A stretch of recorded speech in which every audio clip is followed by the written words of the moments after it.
another proper video today for you guys,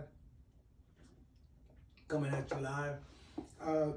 Today, before we get started, I would like to request from you one more time each time to give me some ratings, a thumbs up if you choose, for a thumbs down if you don't feel the video.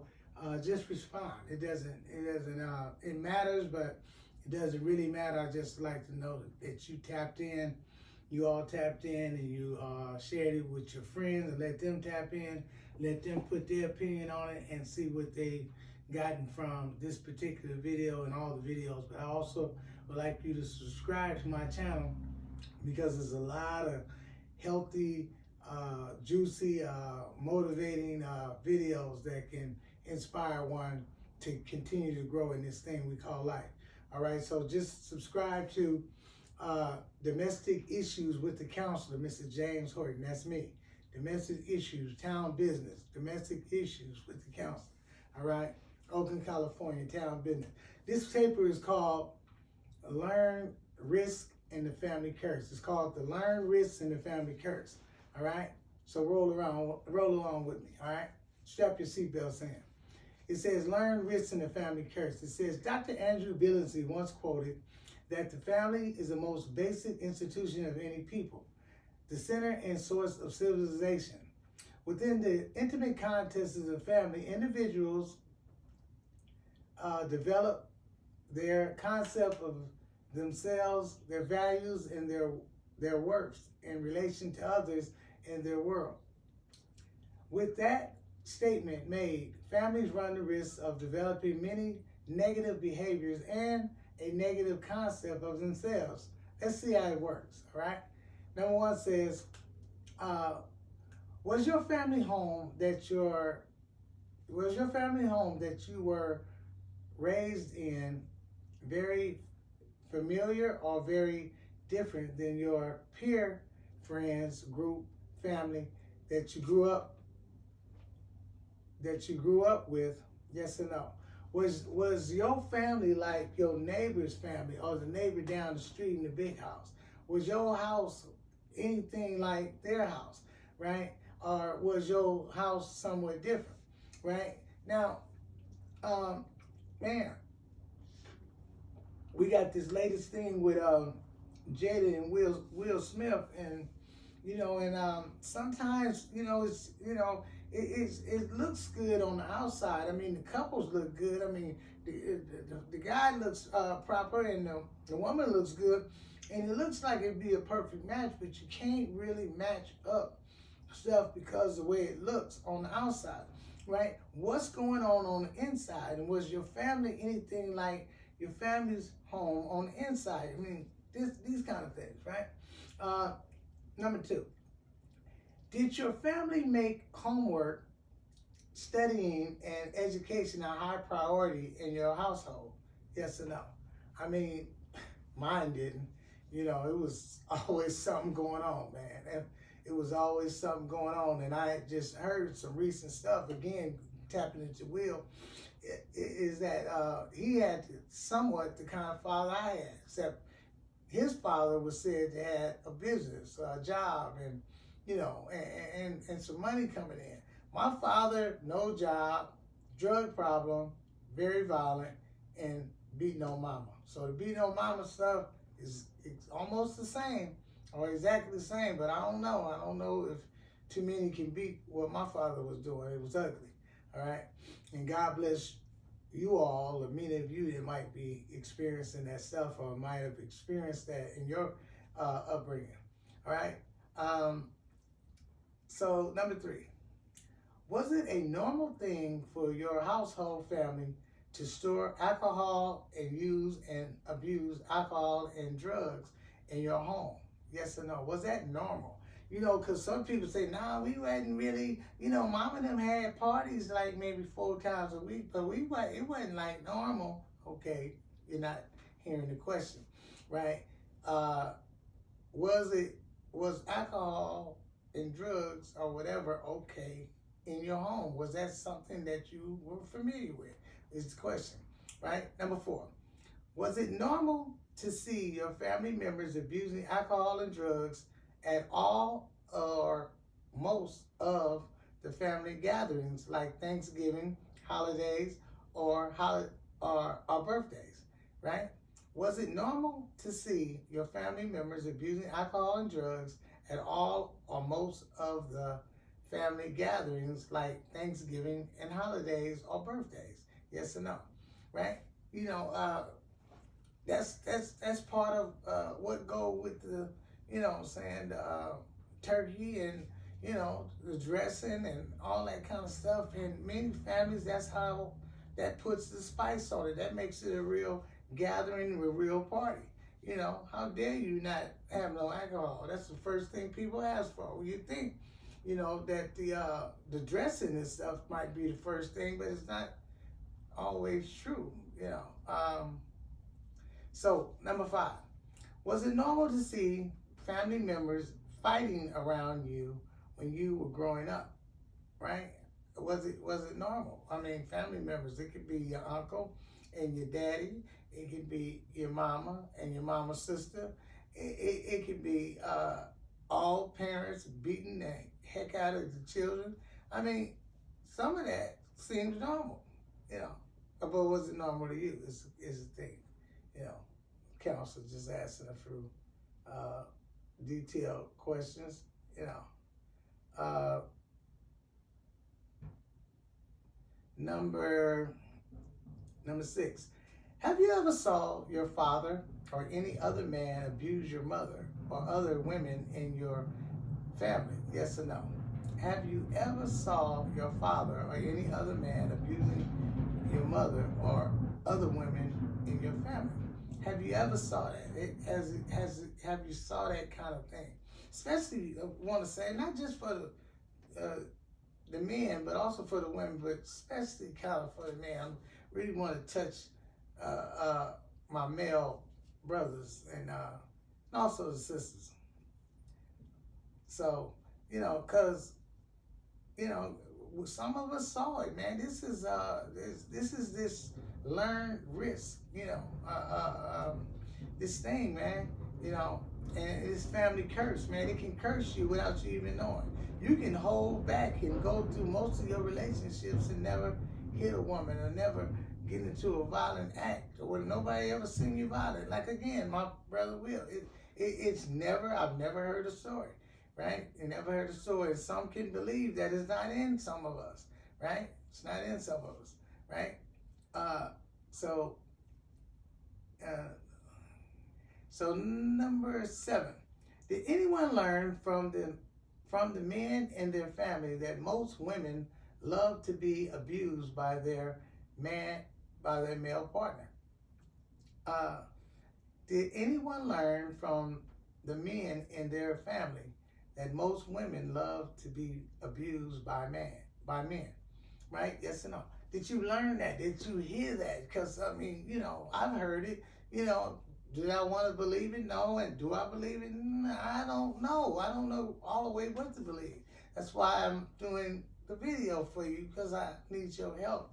You know, I've saw the behavior seem to be that way. I mean, and then you question, and when you see certain couples, when this over and over process of certain couples where the male is beating up his woman, and she has a history of years of being beat, but yet still will say certain things to trigger the beating and these kind of things, and like, you know what's coming, but you seem like you're going to take the chance anyway.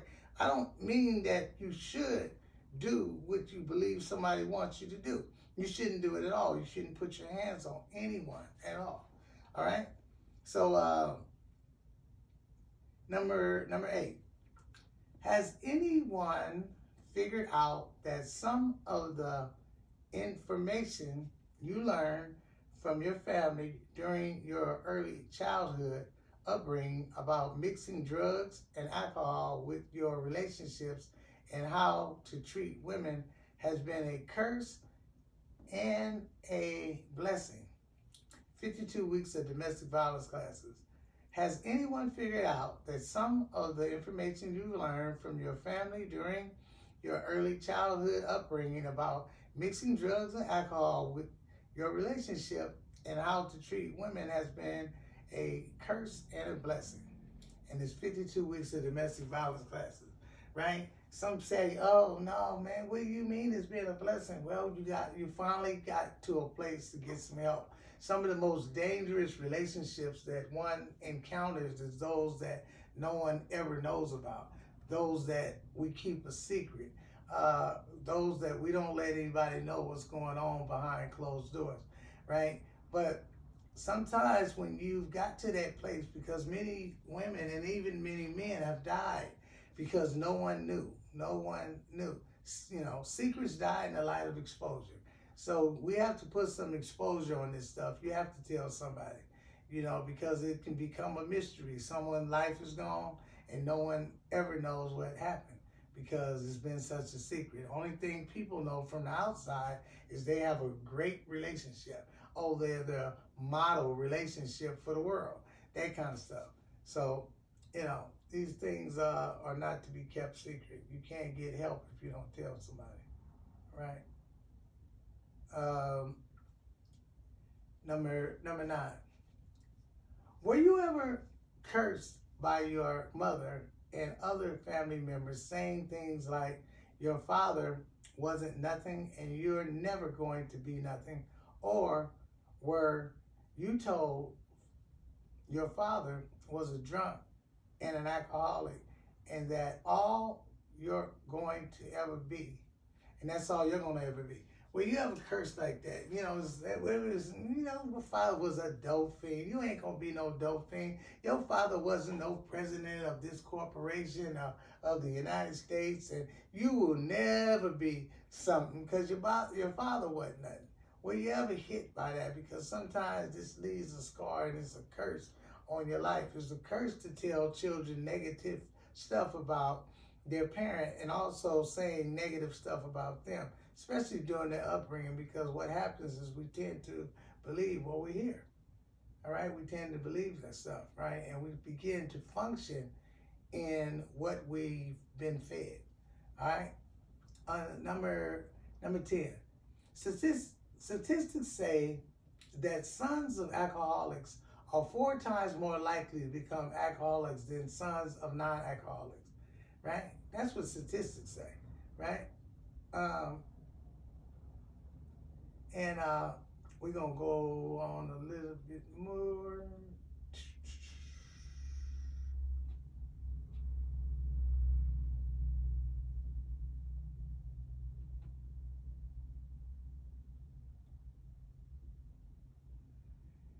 He said, M11, do you believe sons of abusive fathers grow up to abuse women? Yes or no?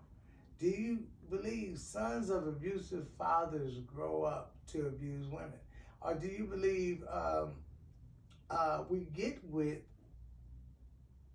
those that may abuse us? Sons that grow up being abused also could tend to be sons that find partners that abuse them in some sort of way, accepting it or taking on the role of the passive mother, right? We males many times can find ourselves getting with an abusive wife, getting with an abusive partner, and receiving what mama received, just allowing it to go on and on and on and not fighting back. We could be the children that didn't help mama when the fights was going on. We could be the children that didn't help daddy. But so what happens many times is we can not just become children that fight back or that think all relationships involve violence, but we can believe that mentally that we should allow someone to abuse us, you know, with their stuff. And so we got to get some help for that. Okay. It says children in violent homes are abused at a rate of 1,500% higher than the nation's average, right? 60% of all boys ages 11 to 20 who commit murder killed the man who was abusing their mother. Then it says, children from violent homes have higher risks of alcohol, drugs abuse, and juvenile delinquency. Boys who witness domestic violence are more likely to batter their female partners than boys raised in nonviolent homes. Domestic violence is a major factor that contributes to the problems of teenage runaways and homelessness, street youth, right? Isn't that something?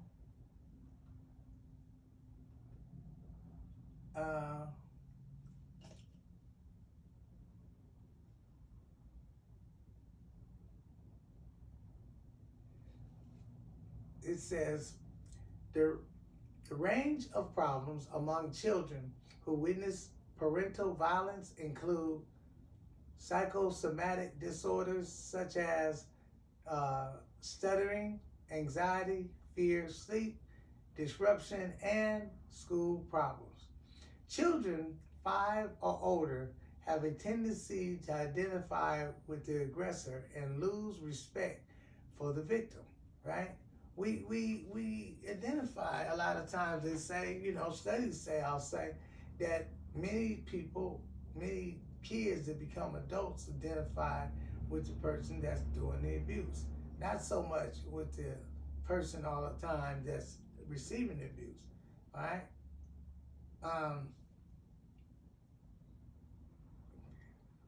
It says,